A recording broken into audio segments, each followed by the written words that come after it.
On October 28, 1981, in the suburban area of Newburgh Heights, Ohio, just outside Cleveland, a seemingly ordinary day turned eerie for three young boys who stumbled upon something unexpected. The boys approached cautiously and realized they had discovered a body. It was eerily placed as if someone had carefully positioned it. The body had minor cuts and bruises, but no obvious signs of violence. One of the body's tennis shoes was found lodged among some rocks about 12 feet away, while the other shoe was missing entirely. Within a few hours, the authorities identified the body as 17-year-old Kurt Sova, who had been missing for 5 days. An autopsy later revealed that Kurt had died 24 to 36 hours before his body was discovered, adding to the puzzle of where he had been and what had happened to him during those days. Dorothy Sova, the mother of 17-year-old Kurt, was tormented by unanswered questions following her son's tragic death. Desperate for clarity, she expressed her anguish, saying, "I need to know where Kurt was during those 5 days. What happened to him? What caused his death? I'm convinced someone knows because they placed him there. They had to have been with him when he died or found him afterwards and then panicked. They didn't want to get caught with him." Her words reflected a mother's relentless pursuit of the truth, convinced that someone holds the key to unraveling the mystery surrounding her son's final days. Desperate for answers, Dorothy Sova turned to the television show Unsolved Mysteries to help unravel the truth. The questions haunting everyone were, where had Kurt been during the days he was missing? Did he die in that vacant lot, or was his body brought there after he died? And how could a seemingly healthy 17-year-old die with no clear cause? The sudden and unexplained death of a teenager is always tragic, but for Ken and Dorothy Sova, the parents of Kurt, the pain was deepened by the mysterious and perplexing circumstances surrounding their son's disappearance and death. Kurt Sova lived with his parents in a close-knit, hard-working community on the outskirts of Cleveland. As the youngest of 4 sons, Kurt had a particularly strong bond with his parents. Ken Sova, Kurt's father, struggled to make sense of his son's sudden and mysterious death. Reflecting on Kurt's character and behavior, he said, "Kurt was never in trouble with the neighbors, at school, or with the police. That's what makes this so confusing and hard to understand."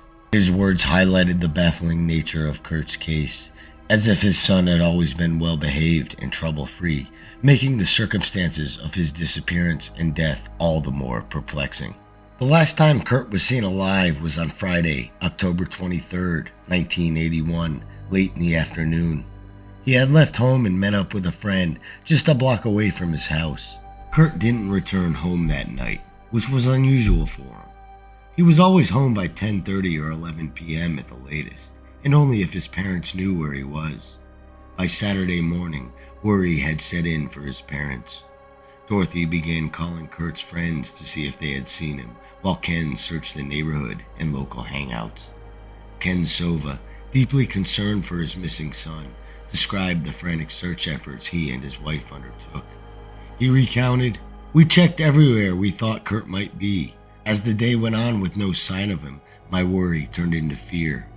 His words capture the growing dread and helplessness he felt as hours turned into a desperate search, realizing that something was terribly wrong. By Sunday, Kurt's parents reported him missing to the Cleveland Police Department. Dorothy covered the neighborhood with flyers bearing Kurt's picture, hoping someone had seen him. Dorothy Sova described the exhaustive search she and her husband undertook to find their missing son. She said, "We looked everywhere we could think of, ravines, schoolyards, even dumpsters, hoping to find any clue to his whereabouts." That Sunday afternoon, a glimmer of hope appeared.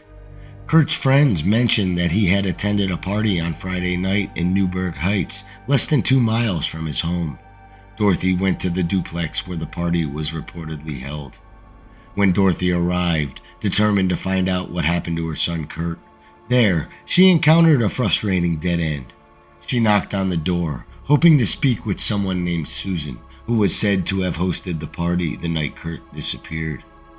"Are you Susan?" Dorothy asked, her voice filling with urgency. "No, she's not here right now," the woman at the door responded, offering no further information. Desperate for answers, Dorothy pressed on. Was there a party here last Friday? I don't know, the woman replied nonchalantly. Can you leave your number? I'll have Susan call you. Dorothy left her contact details, but the vague responses only deepened her frustration, making the search for Kurt's whereabouts even more agonizing. When Dorothy eventually spoke with Susan, she was told that there had been no party and that she hadn't seen Kurt. However, a pizza delivery man confirmed that there had indeed been a party at the duplex that night.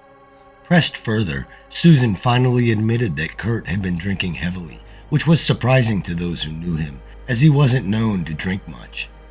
Dorothy was taken aback when she learned the details about her son's behavior on the night that he disappeared. Reflecting on what she had discovered, she said, I was shocked to hear he was drinking. It was unlike him, but perhaps he was trying to fit in with this new crowd. Her words reveal the bewilderment and sadness that she felt, grappling with the idea that her son, who was not known to drink, might have been influenced by unfamiliar faces and circumstances that led to his mysterious and tragic fate. According to a friend, Kurt had felt unwell at the party and had been taken outside to get some fresh air. The friend left Kurt briefly to retrieve his jacket, but when he returned, Kurt was gone. Kurt's disappearance became even more alarming when a friend described the moment he realized Kurt was missing. Recounting his feelings, the friend said, That's when my panic set in.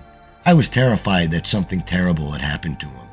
His words convey the immediate dread and fear that gripped him, sensing that the situation had turned dire and that Kurt might be in serious danger. On Wednesday, October 28th, 5 days after he had last been seen, Kurt's body was found in a ravine just 500 yards from the duplex. As investigators surveyed the scene where Kurt Sova's body was discovered, one of them offered an unsettling assessment. He noted, It appears to be a young male, likely around 17. We believe his body was placed here. Whoever did this knew the area well enough to hide the body where it would eventually be found by kids or passerbys. This observation suggested a calculated act by someone familiar with the local landscape, choosing a spot where the body would not remain hidden forever, but be uncovered in a manner that would draw attention and leave more questions than answers. Police discovered Kurt's left shoe was wedged in some rocks close by, but the right shoe was never found. His body was taken to the Cayuga County Coroner's Office for an autopsy. The coroner determined that Kurt had died 24 to 36 hours before his body was found, suggesting he had been alive for at least 3 days after leaving the party. The autopsy results provided little clarity in the case of Kurt Sova's mysterious death. Reflecting on the findings, the coroner stated, We couldn't determine exactly how Kurt died. There were no signs of physical trauma, no lethal amount of alcohol in his system, and no pre-existing health conditions. It remains a mystery we can't resolve without more information. These remarks underscore the baffling nature of Kurt's death, as every potential cause seemed to be ruled out, leaving a profound and troubling void in the investigation, with crucial details still eluding the grasp of those seeking the truth. For Kurt's parents, the lack of clear answers was agonizing. Dorothy, heartbroken and desperate for answers, expressed her deep frustration and sorrow over the mysterious circumstances surrounding her son's death. She said, I don't understand how they can't tell us how he died. I just want to know what happened to my boy and who left him there. I wouldn't do this to an animal, let alone a person. I need to know what happened to Kurt. Her words reflect the anguish of a grieving mother, unable to comprehend how her son's death could remain unexplained, and pleading for the truth about who was responsible and why they left him in such a heartless manner.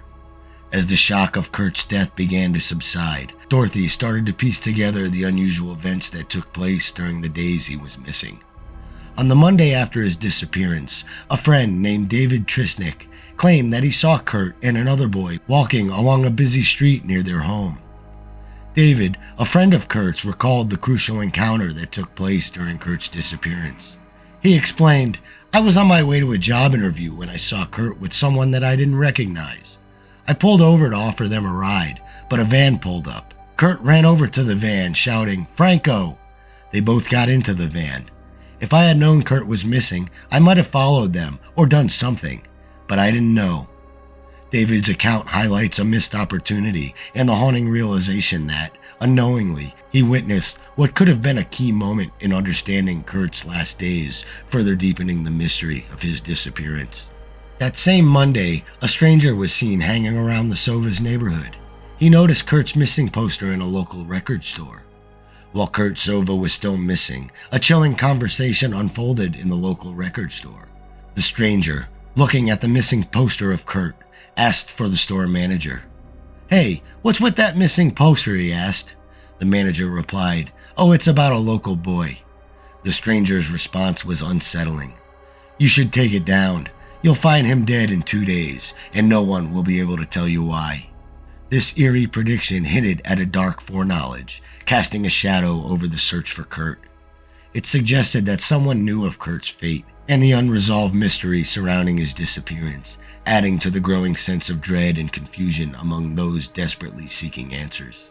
Initially dismissed as a prank, the store manager was spooked when, the next day, before opening, the stranger left a note that read, "Roses are red, sky is blue, they found him dead, and they'll find you too." This cryptic note, coupled with its eerie rhyme, suggested a sinister warning and implied a chilling connection to Kurt's fate. It added an element of menace, as if someone knew more than they were saying and was threatening those seeking the truth. The message deepened the mystery, leaving everyone wondering who could have such knowledge and what dark secrets remained hidden. The police questioned the man, and the police claimed he was just a crazy from Detroit. After questioning, they let him go, and when Kurt was found dead, the man had vanished.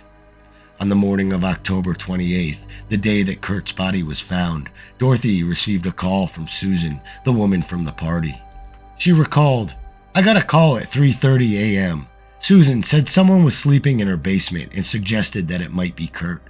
After all her lies, I didn't know what to believe. Why call me now, after all this time?"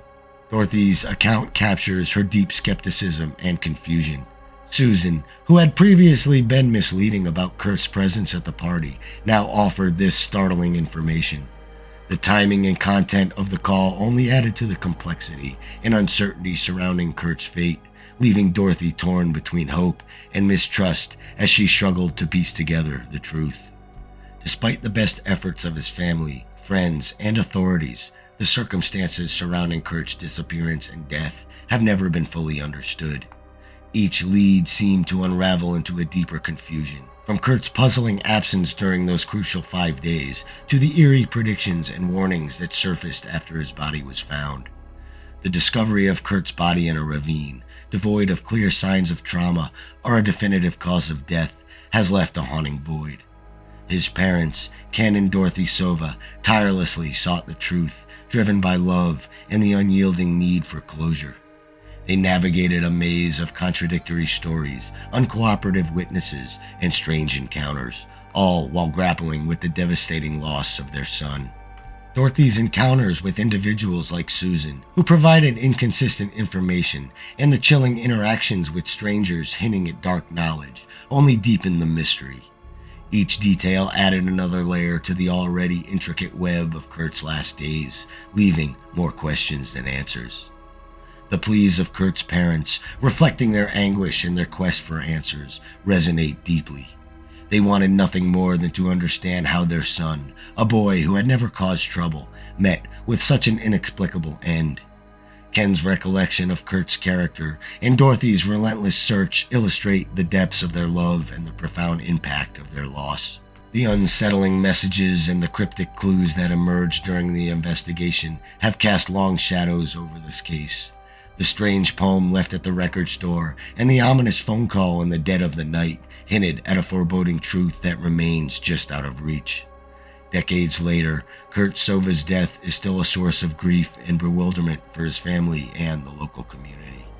His story serves as a somber reminder of the fragility of life and the unresolved questions that can linger long after a tragedy has ended. As time passes, the hope for answers may fade, but the memory of Kurt Sova endures, preserved in the hearts of those who knew him and in the enduring quest for truth about his untimely death. The mystery of Kurt Sova's disappearance and death remains a chapter in Unsolved Cases, a testament to the enduring pain of unanswered questions and the relentless human desire for understanding and closure.